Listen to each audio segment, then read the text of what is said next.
But fuck what this nigga's talking about. Yo, if the blue scarab went up my ass and fucking attached to me, yo, I'm fucking hitting the club every single night in a different fucking city. Blue Beetle might have the best superhero transformation ever. And I need to know, who was Jaime's girlfriend in this movie? His little love interest?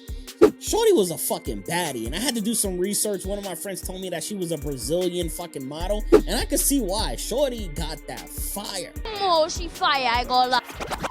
YouTube, what's goody? Today we are checking out Blue Beetle. I wanted to go into this to hate. I wanted this movie to do bad. I wanted it to flop, but it might be the best DC movie that we have seen in a fucking minute. What? And you guys know, you guys watch me. I'm fucking Marvel gang all day. I'm Team Marvel. This movie was fucking solid, and we're gonna break this bitch down. If you ever seen the movie Star Kid was the movie that walked so this movie Blue Beetle could fucking run.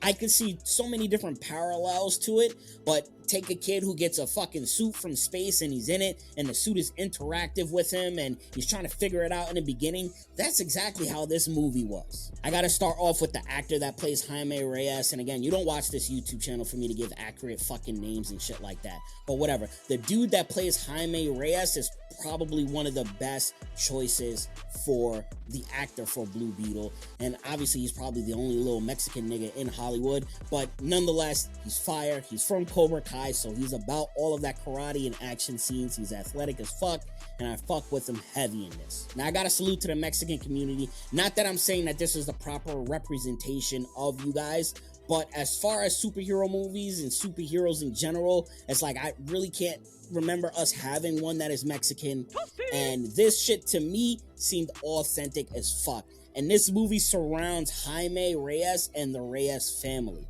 His dad, his mom, grandma, sister, and uncle. And when I tell you that the actors and actresses made it feel like they were a real family, they did a fucking amazing job. So the story centers around the family. They're struggling, they're losing their house. The father had a heart attack. They lost their garage that they own, and Jaime's like, yo, what the fuck? I've been at school and you guys are just telling me this shit now. And it's like they're fucking broke. Like, I think the dad mentions, or the mom was like, yo, we're broke, we can't afford this. And he's like, yo, let's worry about money tomorrow. And it's like, yo, I felt that shit because I've been there. I've been that broke before. And this movie was fucking funny. Like, the jokes were hidden. And it's not jokey joke like how Thor Love and Thunder is, or maybe Ant-Man Quantumania. No, these are like authentic sidebar conversations, sarcasm that you would have with like your family and friends. So that's why it fucking worked. It didn't seem like it was overproduced, or like there was like a comedian writer in the writing room with all the writers writing these like punchlines and jokes. His fucking sister Milagro, she's invited to the cookout 100%. She was fucking phenomenal. Her jokes, the way she talked, everything was fucking dope. In fact, invite the whole family to the cookout because all of them was lit. And I need to know, who was Jaime's girlfriend in this movie? His little love interest? Shorty was a fucking baddie, and I had to do some research. One of my friends told me that she was a Brazilian fucking model, and I could see why. Shorty got that fire. Oh, she fire, I go lie. Jaime's girlfriend or love interest, Jenny, she's actually the catalyst that brings Jaime and his family into this situation with this corrupt corporation that has the Blue Beetle or the Blue Scarab, whatever the fuck you want to call it, that's trying to manipulate and take the technology out of it. And she ends up giving it to him, and this isn't a spoiler, like you can see that shit in the trailer. Now, another thing that you can see in the trailer, and I feel totally disrespect, I'm going against my code, I'm going against the gang, but Blue Beetle might have the best superhero transformation ever. Better than Iron Man and all of his suits. I mean, Mach 1 and all the way to the fucking nanotechnology. Probably better than fucking Iron Spidey. Probably better than fucking any Venom symbiote shit. This shit was fucking dope. It, like, his first transformation, it looked like he was being tortured. I mean, from the pain that was coming out in his fucking eyes to the suit burning his clothes off to his eyes almost like becoming yellow, looking like they have cataracts or some shit like that. That shit was fucking fire. This has to take as the best superhero transformation of all time. So let's talk about the villains. One of the things that I can't stand in like superhero movies, especially like the older ones, is like you'll have the superhero and then you'll have like the anti-version of that superhero. So what could I say is like, oh, you have like Blue Beetle, well, you'll have like Red Beetle.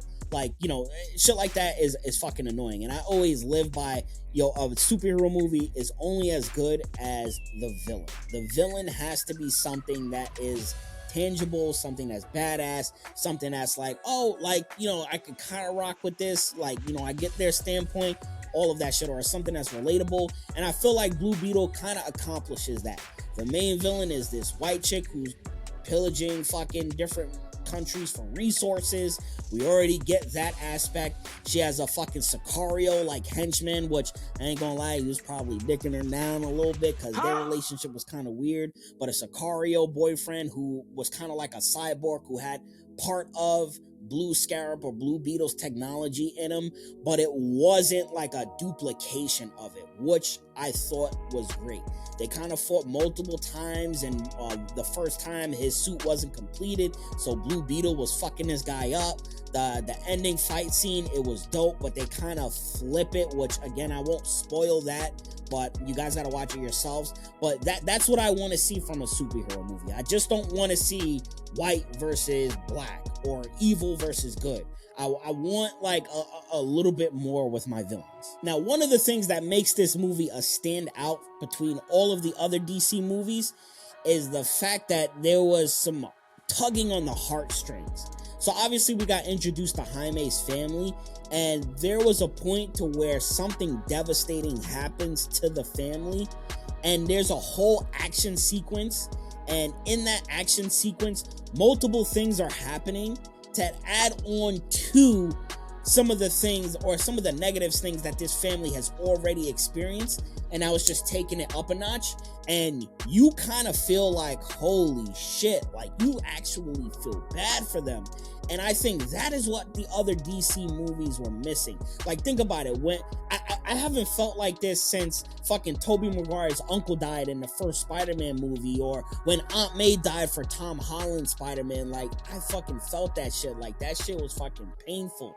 Obviously, maybe I spoil it a little bit, but you guys kind of fucking already know. But either way, it's just like, fuck, yo. It's like when the family went through multiple different situations, and you're like, yo, fuck fighting this villain. How they gonna get out of all of this shit?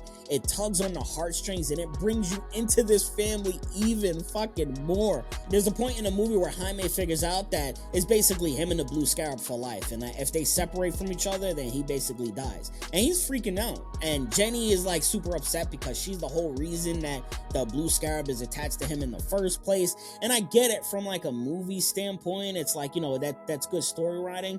But fuck what this nigga's talking about. Yo, if the Blue Scarab went up my ass and fucking attached to me, I'm fucking hitting the club every single night in a different fucking city. I'm talking about fucking London on Monday, Dubai on Tuesday, fucking Tokyo on Wednesday. I'm having a fucking blast with the Blue Scarab. Like, yo, it's fucking lit to have fucking superpowers. Last thing that I'll fucking talk about is the iconic hallway scene. Right? We have been seeing this kind of pop up in superhero media where it's like there's an iconic hallway scene. I think it started with Daredevil and his hallway scene of him fucking up bad guys. I know Guardians of the Galaxy 3 has a hallway scene where the whole team is fucking up all these bad guys, and we're gonna fucking add Blue Beetle to the hallway scene. He has a scene where he's in the tunnel and music is like turned up. I don't know what the fuck they was playing, but it was like some Mexican hip hop shit, and he's fucking up these guys, and it's like him and his suit are one. That scene is fucking fire. I don't know where I'm gonna rank it in as terms of hallway scenes, but it's fire nonetheless. And that's it for the Blue Beetle review. I can't rate this movie. It's still fresh, it's still new. I really liked it. I definitely like it better than that bum-ass Flash movie, definitely better than that bum-ass Shazam movie 1 and 2.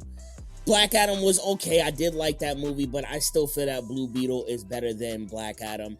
But go see this shit. See it for yourself. I don't know if it's going to do good in the box office just because DC has a record of making trash movies unless it's Batman. But yeah, if you guys fuck with my videos, make sure you comment, like, and subscribe. Follow me on all my platforms. I got my Patreon if you fuck with comics, manga. If you're into making your own manga or comic, I got a lot of creators that I do interviews with exclusive content there. Obviously, the free shit's on YouTube and Spotify, Apple Podcasts, all that shit.